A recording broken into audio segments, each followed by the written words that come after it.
مدینہ کے مرکزی بازار میں جہاں دن بھر خریداروں کی بھیڑ رہتی، قالین فروش اپنی دکانیں سجاتے اور مسافر آرام کے لیے رک جاتے، ایک بوڑھا گداگر دن بھر مسجد کے دروازے پر بیٹھا رہتا۔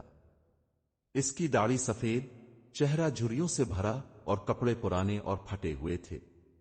وہ ہمیشہ ایک ہی دعا کرتا، اللہ جسے چاہے عزت دے، جسے چاہے آزمائے۔ بازار کے دوسری طرف شہزادہ ادریس اپنی سنہری پوشاک اور شان و شوکت کے ساتھ محل سے باہر نکلا۔ وہ ایک خوبصورت گھوڑے پر سوار تھا اور اس کے ساتھ محافظوں کی ایک لمبی قطار تھی۔ لوگ راستے سے ہٹتے جا رہے تھے، کچھ ادب سے سر جھکا رہے تھے تو کچھ حسد بھری نظروں سے اسے دیکھ رہے تھے۔ جیسے ہی شہزادہ ادریس کا قافلہ مسجد کے دروازے کے پاس پہنچا، بوڑھے گداگر نے ہاتھ پھیلایا اور بولا، بیٹا، اللہ نے تمہیں بہت کچھ دیا ہے، کیا تم مجھ فقیر پر کچھ رحم کرو گے؟ شہزادہ ادریس نے گداگر کی طرف دیکھا اور مسکرا کر بولا، بوڑھے، کیا تمہیں معلوم ہے کہ قسمت کن لوگوں کا ساتھ دیتی ہے؟ محنت کرنے والوں کا۔ تم جیسے سست لوگ ہمیشہ ہاتھ پھیلائے دوسروں کے رحم و کرم پر رہتے ہیں۔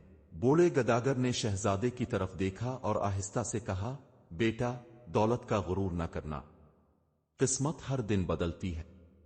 جو آج تخت پر ہے وہ کل زمین پر بھی ہو سکتا ہے۔ شہزادہ ہنسا اور بولا، یہ صرف پرانی کہانیاں ہیں، حقیقت میں قسمت محنت کرنے والوں کا ساتھ دیتی ہے۔ یہ کہہ کر وہ اپنی شاہی سواری کے ساتھ آگے بڑھ گیا اور فقیر کو وہیں چھوڑ دیا۔ رات کا وقت تھا۔ مدینہ کے بازاروں میں اب خاموشی چھا چکی تھی۔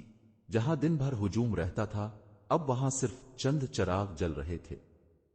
چاندنی مدینہ کی گلیوں کو روشن کر رہی تھی، مگر اس روشنی میں بھی ایک سنسان اداسی تھی۔ بوڑھا گداگر مسجد کے قریب بیٹھا آسمان کی طرف دیکھ رہا تھا۔ اس کی جھریوں بھری آنکھوں میں ایک عجیب سی روشنی تھی، جیسے وہ جانتا ہو کہ جو کچھ آج ہوا وہ کسی بڑی تبدیلی کا آغاز تھا۔ شہزادہ ادریس اس وقت محل میں اپنے خاص مہمان خانے میں بیٹھا تھا، جہاں ریشمی پردے، خوشبودار عود اور قیمتی قالینوں کی بہار تھی۔ وہ ایک بڑے سونے کے پیالے سے کھجوریں کھا رہا تھا اور اس کے دوست اس کی باتوں پر قہقہے لگا رہے تھے۔ آج ایک فقیر نے مجھ سے کہا کہ قسمت بدل سکتی ہے۔ ادریس نے ہنستے ہوئے کہا، ارے شہزادے، تم نے اسے کیا جواب دیا؟ ایک درباری نے پوچھا۔ میں نے کہا کہ قسمت محنت کرنے والوں کا ساتھ دیتی ہے، نہ کہ ہاتھ پھیلانے والوں کا۔ تمام درباری ہنسنے لگے اور قہقہوں کی گونج محل میں پھیل گئی۔ لیکن ٹھیک اسی وقت محل کے دوسرے حصے میں سلطنت کے بزرگ وزیر دربار میں بیٹھے پریشانی سے بادشاہ کے ساتھ مشورہ کر رہے تھے۔ بادشاہ کی صحت بگڑ رہی تھی، طبیب دن رات اس کی دیکھ بھال کر رہے تھے، مگر ان کی دوائیں اثر نہیں کر رہی تھیں۔ بادشاہ کا چہرہ زرد پڑ چکا تھا اور اس کی آنکھوں میں وہ پرانی روشنی باقی نہ رہی تھی۔ اگر بادشاہ سلامت کو کچھ ہو گیا تو سلطنت کا کیا ہوگا؟ وزیر نے فکرمندی سے کہا۔ کمرے میں خاموشی چھا گئی۔ سب کی نظریں زمین پر تھیں، کیونکہ سب جانتے تھے کہ بادشاہ کی بیماری شدید ہو چکی تھی۔ دوسری طرف بوڑھا گداگر بازار کے ایک سنسان گوشے میں بیٹھا یہ سب دیکھ رہا تھا۔ اس کی نظریں آسمان پر تھیں، جیسے وہ کسی آنے والے وقت کا انتظار کر رہا ہو۔ وہ ایک گہری سانس لیتا ہے اور خود سے کہتا ہے، قسمت کی چال شروع ہو چکی ہے۔ رات کا پہر گہرا ہو چکا تھا۔ مدینہ کی گلیاں ویران تھیں اور بازار جو دن بھر ہجوم سے بھرا رہتا تھا اب خاموشی میں ڈوبا ہوا تھا۔ مسجد کے قریب وہی بوڑھا گداگر اپنے چیتھروں میں لپٹا بیٹھا تھا، مگر اس کی آنکھوں میں ایک ایسی چمک تھی جو عام فقیروں میں نظر نہیں آتی تھی۔ وہ آسمان کی طرف دیکھ کر مسکرا رہا تھا، جیسے وہ کسی آنے والے وقت کی چاپ سن چکا ہو۔ محل میں اس وقت شہزادہ ادریس اپنی رنگین محفل میں بیٹھا تھا۔ اس کے گرد اس کے خاص درباری اور دوست موجود تھے اور قیمتی مشروبات سے بھرے جام گردش کر رہے تھے۔ قالین پر قیمتی خوشبو جل رہی تھی اور سازندے نرم دھنے بجا رہے تھے۔ ادریس کے ہاتھ میں سونے کا پیالہ تھا جس میں بہترین کھجوریں رکھی تھیں۔ کیا تم نے کبھی سوچا ہے کہ لوگ قسمت کو اتنی اہمیت کیوں دیتے ہیں؟ شہزادے نے اپنے دوستوں سے پوچھا۔ کیونکہ جو لوگ ناکام ہو جاتے ہیں وہ اپنی ناکامی کو قسمت پر ڈال دیتے ہیں۔ ایک درباری نے ہنستے ہوئے کہا، بالکل، قسمت کوئی چیز نہیں، یہ صرف بہانے بنانے والوں کا سہارا ہے۔ جو محنت کرتا ہے وہ کامیاب ہوتا ہے۔ ادریس نے فخریہ کہا، لیکن اسی وقت محل کے دوسرے حصے میں حالات کچھ اور ہی رخ اختیار کر رہے تھے۔ بادشاہ کی طبیعت تیزی سے بگڑ رہی تھی۔ معالج مسلسل علاج کر رہے تھے، مگر بیماری کے آثار کم ہونے کی بجائے بڑھ رہے تھے۔ وزیر پریشانی میں بادشاہ کے قریب آیا اور بولا، حضور، سلطنت کو آپ کی ضرورت ہے، آپ کو جلد صحت یاب ہونا ہوگا۔ بادشاہ نے مدھم آواز میں کہا، وزیر، وقت کسی کے قابو میں نہیں۔ اگر میری قسمت میں یہی لکھا ہے تو مجھے قبول ہے، مگر یاد رکھو، ہر تخت کے ساتھ آزمائش بھی آتی ہے۔ یہ الفاظ کہہ کر بادشاہ نے ایک لمبی سانس لی اور آنکھیں موند لے۔ کمرے میں ایک گہری خاموشی چھا گئی۔ وزیر کے چہرے پر فکر کے سائے گہرے ہو گئے اور درباری بے چینی سے ایک دوسرے کو دیکھنے لگے۔ بادشاہ کی بگڑتی حالت کا مطلب تھا کہ جلد ہی مدینہ کا تخت خالی ہونے والا ہے۔ محل کی ان خبروں سے بے خبر شہزادہ ادریس اپنی عیش و عشرت میں مست تھا، لیکن تقدیر خاموشی سے اپنی چال چل رہی تھی۔ مدینہ کی رات سیاہ چادر کی مانند ہر شے کو اپنی لپیٹ میں لے چکی تھی۔ بازار سنسان تھے، محل کی روشنیاں مدھم ہونے لگی تھیں، اور شہر کے در و دیوار کسی انہونی کے منتظر دکھائی دے رہے تھے۔ مسجد کے دروازے کے قریب وہی بوڑھا گداگر بیٹھا تھا، جس کی آنکھوں میں وقت کی بے رحمی کی کہانیاں جھلک رہی تھیں۔ وہ اپنی جگہ سے نہ ہلا، مگر اس کی نظریں آسمان پر تھیں، جیسے وہ کسی آنے والے وقت کی چاپ کو سن چکا ہو۔ دوسری طرف محل میں ہلچل مچی ہوئی تھی۔ بادشاہ کی طبیعت بگڑ چکی تھی۔ درباری، وزیر، طبیب سب پریشان کھڑے تھے۔ بادشاہ کمزور ہو چکا تھا، اس کے ہاتھ لرز رہے تھے، سانسیں بے ترتیب ہو رہی تھیں۔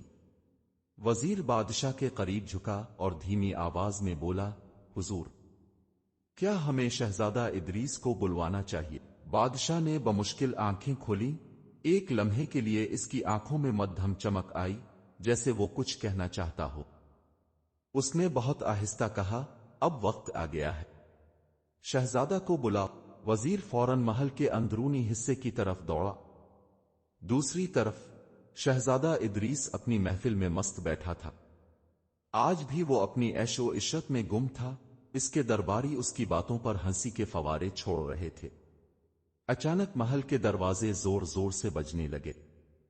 ایک سپاہی اندر آیا، اس کا چہرہ خوف سے سفید ہو چکا تھا۔ شہزادہ، بادشاہ سلامت کی طبیعت بہت زیادہ خراب ہو گئی ہے، وزیر نے فوراً محل کے دربار میں حاضر ہونے کا حکم دیا ہے۔ ادریس کا قہقہا اچانک رک گیا۔ اس کے چہرے پر ہلکی سی پریشانی ابھری، مگر اس نے خود پر قابو پایا اور کھڑا ہوا۔ اس کے قدم بھاری ہو چکے تھے، جیسے وہ جانتا تھا کہ کچھ بڑا ہونے والا ہے۔ درباری اور وزراء بھی اس کے ساتھ دربار کی طرف روانہ ہوئے۔ محل کے دربار میں گہری خاموشی چھائی ہوئی تھی۔ بادشاہ کی سانسیں دھیمی پڑ چکی تھیں، اس کی آنکھیں نیم بند تھیں۔ جیسے ہی شہزادہ ادریس دربار میں داخل ہوا، بادشاہ نے آہستہ سے اس کی طرف دیکھا۔ بیٹا، تخت تیرا انتظار کر رہا ہے، بادشاہ نے دھیمی آواز میں کہا۔ ادریس کا دل زور سے دھڑکا۔ اس نے کبھی نہیں سوچا تھا کہ یہ لمحہ اتنی جلدی آ جائے گا۔ وہ ہمیشہ تخت کے خواب دیکھتا رہا تھا، مگر آج جب یہ حقیقت بننے جا رہا تھا تو اس کے دل میں ایک عجیب سا خوف تھا۔ کیا میں واقعی بادشاہ بننے کے لائق ہوں؟ یہ سوال اس کے دل میں پہلی بار پیدا ہوا۔ بادشاہ نے ایک لمبی سانس لی، اس کی آنکھوں میں ایک عجیب سی روشنی ابھری، اور پھر وہ روشنی ہمیشہ کے لیے مدھم ہو گئی۔ کمرے میں سناٹا چھا گیا۔ وزیر نے سر جھکا لیا، درباری اپنی جگہ خاموش کھڑے رہے، اور محل کے باہر موجود سپاہیوں نے اپنے ہتھیار جھکا لیے۔ مدینہ کا بادشاہ چل بسا تھا۔ زندہ باد نیا بادشاہ، وزیر نے اعلان کیا، اور درباریوں نے سر جھکا کر شہزادہ ادریس کی طرف دیکھا۔ ادریس نے ایک گہری سانس لی۔ اس کے اندر کئی جذبات ایک ساتھ امڈ آئے تھے۔ اس نے ہمیشہ اس دن کے لیے خواب دیکھے تھے، مگر آج وہ دن آیا تو اس کی آنکھوں کے سامنے وہ بوڑھا گداگر آ گیا جس نے کہا تھا، قسمت ہمیشہ ایک جیسی نہیں رہتی۔ مدینہ کی فضا بدل چکی تھی۔ بادشاہ کی وفات کے بعد محل میں اداسی اور خاموشی چھا گئی تھی۔ محل کے دروازے پر سپاہی ساکت کھڑے تھے، دربار میں درباری خاموش تھے، اور ہر آنکھ تخت کی طرف دیکھ رہی تھی جہاں اب نیا بادشاہ بیٹھنے والا تھا۔ شہزادہ ادریس سنہری لباس میں، ریشمی امامہ پہنے، محل کے مرکزی ہال میں کھڑا تھا۔ اس کے چہرے پر غرور کی بجائے ایک عجیب سا تذبذب تھا۔ اس نے اپنی زندگی میں ہمیشہ دولت، طاقت اور اقتدار کے خواب دیکھے تھے، مگر آج جب وہ خواب حقیقت میں بدلنے جا رہے تھے تو اس کے دل میں ایک انجانا خوف تھا۔ وزیر نے آگے بڑھ کر اعلان کیا، مدینہ کے نئے بادشاہ شہزادہ ادریس کو تخت پر بٹھایا جائے۔ درباریوں نے سر جھکا لیا اور سپاہیوں نے وفاداری کے نعرے بلند کیے۔ شہزادہ آہستہ آہستہ تخت کی طرف بڑھا۔ وہ ہر قدم کے ساتھ محسوس کر رہا تھا کہ یہ تخت صرف شان و شوکت نہیں بلکہ ایک بڑی ذمہ داری ہے۔ جیسے ہی اس نے تخت پر بیٹھنے کے لیے قدم آگے بڑھایا، اس کے کانوں میں کسی کی آواز گونجنے لگی، قسمت ہمیشہ ایک جیسی نہیں رہتی۔ یہ وہی الفاظ تھے جو بوڑھے گداگر نے کہے تھے۔ ادریس نے اپنی زندگی میں کبھی کسی فقیر کی بات کو اہمیت نہیں دی تھی، مگر آج اسے محسوس ہو رہا تھا کہ شاید وہ کوئی عام فقیر نہیں تھا، شاید وہ حقیقت کی ایک جھلک تھا جو اسے دیکھنے کے لیے مجبور کر رہا تھا۔ کیا واقعی قسمت بدلتی ہے؟ کیا میں ہمیشہ کے لیے بادشاہ رہوں گا؟ یہ سوال اس کے دل میں پہلی بار پیدا ہوا۔ ادریس تخت پر بیٹھ چکا تھا۔ وزیر آگے بڑھا اور جھک کر بولا، حضور، اب کے تاجپوشی کے احکامات جاری کر دیے گئے ہیں۔ رعایا کے لیے جشن کا اعلان کر دیا گیا ہے اور پورے مدینہ میں خوشی کی لہر دوڑ چکی ہے۔ یہ وہی الفاظ تھے جو بوڑھے گداگر نے کہے تھے۔ ادریس نے اپنی زندگی میں کبھی کسی فقیر کی بات کو اہمیت نہیں دی تھی، مگر آج اسے محسوس ہو رہا تھا کہ شاید وہ کوئی عام فقیر نہیں تھا، شاید وہ حقیقت کی ایک جھلک تھا جو اسے دیکھنے کے لیے مجبور کر رہا تھا۔ کیا واقعی قسمت بدلتی ہے؟ کیا میں ہمیشہ کے لیے بادشاہ رہوں گا؟ یہ سوال اس کے دل میں پہلی بار پیدا ہوا۔ ادریس تخت پر بیٹھ چکا تھا۔ وزیر آگے بڑھا اور جھک کر بولا، حضور، اب کے تاجپوشی کے احکامات جاری کر دیے گئے ہیں۔ رعایا کے لیے جشن کا اعلان کر دیا گیا ہے اور پورے مدینہ میں خوشی کی لہر دوڑ چکی ہے۔ ادریس نے ایک لمحے کے لیے خاموشی اختیار کی، پھر دھیمے لہجے میں بولا، کیا سب لوگ واقعی خوش ہیں؟ کیا سب کو انصاف مل رہا ہے؟ وزیر اس سوال پر حیران رہ گیا۔ شہزادہ ادریس کے لہجے میں پہلی بار فخر اور غرور کی بجائے ایک غیر معمولی گہرائی تھی۔ حضور، بادشاہ کی زندگی میں رعایا ہمیشہ خوش رہتی ہے۔ وزیر نے رسمی جواب دیا، مگر ادریس کے دل کو یہ جواب مطمئن نہ کر سکا۔ اسی وقت دربار کے دروازے پر ایک سپاہی داخل ہوا اور بولا، حضور، ایک فقیر دربار میں حاضر ہونا چاہتا ہے۔ ادریس کی آنکھوں میں حیرانی ابھری۔ فقیر؟ آج کے دن؟ کون ہے وہ؟ سپاہی نے سر جھکا کر کہا، حضور، وہ کہتا ہے کہ وہ اب کے تخت نشین ہونے سے پہلے بھی اب سے ملا تھا۔ ادریس کا دل ایک لمحے کے لیے زور سے دھڑکا۔ اس نے ہاتھ کے اشارے سے سپاہی کو اجازت دی۔ دربار کے دروازے کھلے اور وہی بوڑھا گداگر اندر داخل ہوا جسے شہزادہ ادریس نے کچھ دن پہلے بازار میں حقیر سمجھ کر نظر انداز کر دیا تھا۔ بوڑھا گداگر دھیمے قدموں سے آگے بڑھا۔ دربار میں موجود ہر شخص حیرانی سے اسے دیکھ رہا تھا۔ اس کی چال میں وقار تھا، اس کی آنکھوں میں روشنی تھی اور اس کے چہرے پر کوئی خوف نہیں تھا۔ وہ دربار کے وسط میں آ کر رکا اور نظریں اٹھا کر سیدھا نئے بادشاہ شہزادہ ادریس کی طرف دیکھا۔ بادشاہ سلامت! کیا اب بھی آپ کو لگتا ہے کہ قسمت کبھی نہیں بدلتی؟ دربار میں مکمل خاموشی چھا گئی۔ ہر کوئی حیرانی سے ادریس کو دیکھنے لگا جو تخت پر بیٹھا تھا، مگر اس کے چہرے پر الجھن کے سائے تھے۔ بوڑھا گداگر دربار کے بیچ کھڑا تھا، اس کی جھریوں بھری آنکھوں میں ایک عجیب چمک تھی، جیسے وہ وقت سے آگے دیکھ سکتا ہو۔ دربار میں موجود سب لوگ حیرانی سے اسے دیکھ رہے تھے، مگر سب سے زیادہ حیران شہزادہ ادریس تھا جو آج تخت پر بیٹھا تھا مگر دل میں بے چینی محسوس کر رہا تھا۔ بادشاہ سلامت! کیا اب بھی آپ کو لگتا ہے کہ قسمت کبھی نہیں بدلتی؟ بوڑھے گداگر کی آواز دربار میں گونجی اور ہر طرف خاموشی چھا گئی۔ ادریس کے چہرے پر ایک لمحے کے لیے حیرت ابھری، پھر وہ سنبھل کر بولا، تم وہی فقیر ہو جسے میں نے چند دن پہلے محل کے باہر دیکھا تھا۔ آج تم میرے دربار میں کیسے آئے؟ بوڑھے گداگر نے مسکرا کر کہا، جیسے وقت تمہیں اس تخت تک لے آیا ویسے ہی وقت مجھے بھی اس دربار میں لے آیا ہے، بادشاہ سلامت۔ یہ الفاظ ادریس کے دل میں تیر کی طرح لگے۔ اس نے تخت پر بیٹھنے سے پہلے کبھی کسی فقیر کی بات کو اہمیت نہیں دی تھی، مگر آج جب وہ خود بادشاہ بن چکا تھا اسے ہر چیز مختلف لگ رہی تھی۔ وزیر آگے بڑھا اور سخت لہجے میں بولا، یہ دربار ہے اور بادشاہ کے دربار میں یوں بے ادبی نہیں کی جاتی۔ فوراً اپنا سوال کہو اور پھر یہاں سے چلے جاؤ۔ بوڑھا گداگر مسکرا کر بولا، میرا سوال وہی ہے جو میں نے شہزادے سے اس دن پوچھا تھا، کیا قسمت واقعی ہمیشہ ایک جیسی رہتی ہے؟ ادریس خاموش ہو گیا۔ آج وہ اپنے ہی الفاظ کا جواب دینے سے قاصر تھا۔ اس نے کبھی نہیں سوچا تھا کہ ایک فقیر کی اتنی سادہ بات اس کے دل میں اتنی گہری اتر جائے گی۔ بادشاہ سلامت، میں آج آپ کو ایک کہانی سنانے آیا ہوں، بوڑھے گداگر نے دربار میں بلند آواز سے کہا۔ ادریس نے تخت پر سیدھا ہو کر کہا، کہانی؟ ایک فقیر کی کہانی میں میرے لیے کیا سبق ہو سکتا ہے؟ بوڑھے گداگر نے نظریں اوپر کیں، پھر بولا، یہ کہانی ایک بادشاہ کی ہے جو سمجھتا تھا کہ وہ ہمیشہ بادشاہ رہے گا۔ وہ سمجھتا تھا کہ دولت اور طاقت کبھی ختم نہیں ہوگی، مگر قسمت کا کھیل دیکھو، ایک دن وہی بادشاہ جس کا حکم پورے شہر میں چلتا تھا سڑک پر ایک فقیر کی طرح ہاتھ پھیلانے پر مجبور ہو گیا۔ یہ سن کر دربار میں سرگوشیاں ہونے لگیں۔ ادریس نے سختی سے کہا، یہ محض ایک کہانی ہے، حقیقت نہیں۔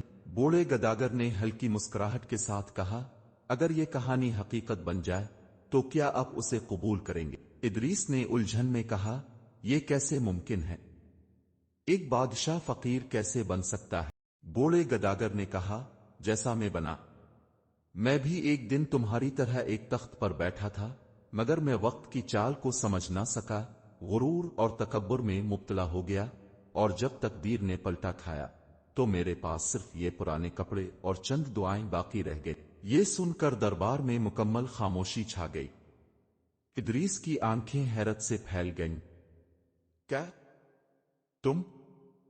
تم بھی بادشاہ تھے؟ بوڑھے گداگر نے گہری سانس لی اور کہا، ہاں، میں بھی کبھی تخت پر بیٹھا تھا جیسے آج تم بیٹھے ہو، مگر میں بھول گیا تھا کہ دنیا کی کوئی طاقت قسمت کو نہیں روک سکتی۔ جو اوپر جاتا ہے وہ نیچے بھی آ سکتا ہے، جو حکمران بنتا ہے وہ کبھی محکوم بھی ہو سکتا ہے۔ میں نے بھی وہی الفاظ کہے تھے جو تم نے چند دن پہلے مجھے کہے تھے کہ قسمت کبھی نہیں بدلتی، مگر جب میرا وقت آیا تو میں نے جانا کہ قسمت سب سے بڑی حقیقت ہے اور اس کا غرور کرنے والا ہمیشہ خسارے میں رہتا ہے۔ ادریس کو یوں لگا جیسے وہ کسی خواب میں ہے۔ اس کا دماغ چکرا گیا۔ اس نے سوچا، کیا یہ سچ ہے؟ کیا میں بھی ایک دن سب کچھ کھو سکتا ہوں؟ بوڑھے گداگر نے کہا، بادشاہ سلامت، میں اب سے کچھ نہیں مانگنے آیا، بس ایک نصیحت کرنے آیا ہوں، اپنی طاقت کا غرور نہ کرو، اپنی دولت کو اپنا محافظ نہ سمجھو، اور اپنی رعایا کو نظر انداز نہ کرو، کیونکہ جب قسمت کا پہیہ گھومتا ہے تو وہ کسی کی نہیں سنتا۔ ادریس کے چہرے پر پہلی بار خوف کے آثار ظاہر ہوئے۔ آج اسے احساس ہو رہا تھا کہ جو کچھ اس کے پاس ہے وہ ہمیشہ کے لیے نہیں ہے۔ اس نے درباریوں کی طرف دیکھا جو سب خاموش کھڑے تھے۔ اس نے وزیر کی طرف دیکھا جو بھی حیرت میں تھا۔ کیا میں اس تخت کا حقدار ہوں؟ کیا میں غرور میں مبتلا ہو چکا ہوں؟ کیا مجھے اپنی رعایا کے مسائل پر دھیان دینا چاہیے؟ یہ سوالات ادریس کے دماغ میں گردش کرنے لگے۔ بوڑھا گداگر آہستہ سے مسکرایا اور پھر بولا، میری نصیحت یاد رکھو، بادشاہ سلامت، اگر تم نے رعایا کے ساتھ انصاف کیا تو شاید قسمت تم پر مہربان رہے، ورنہ شاید تم بھی ایک دن کسی بادشاہ کے دربار میں اسی طرح کھڑے ہو۔ یہ کہہ کر بوڑھا گداگر آہستہ آہستہ دربار سے نکلنے لگا۔ درباری حیران تھے، وزیر پریشان تھا، اور شہزادہ ادریس تخت پر بیٹھا گہری سوچ میں ڈوب چکا تھا۔ بوڑھے گداگر کی کہانی نے ادریس کی زندگی کو ہمیشہ کے لیے بدل دیا تھا۔ اب وہ جان چکا تھا کہ اصل حکمرانی طاقت میں نہیں، انصاف میں ہے، اور جو انصاف نہیں کرتا وہ خود بھی ایک دن انصاف کے کٹہرے میں کھڑا ہو جاتا ہے۔ اگر آپ کو یہ کہانی پسند آئی ہو تو برائے مہربانی ہمارے چینل کو لائک کریں، شیئر کریں اور سبسکرائب کریں۔ مزید ایسی ہی دلچسپ اور سبق آموز کہانیوں کے لیے بیل آئیکن دبائیں تاکہ آپ کو ہماری نئی ویڈیوز کی بروقت اطلاع مل سکے۔ شکریہ۔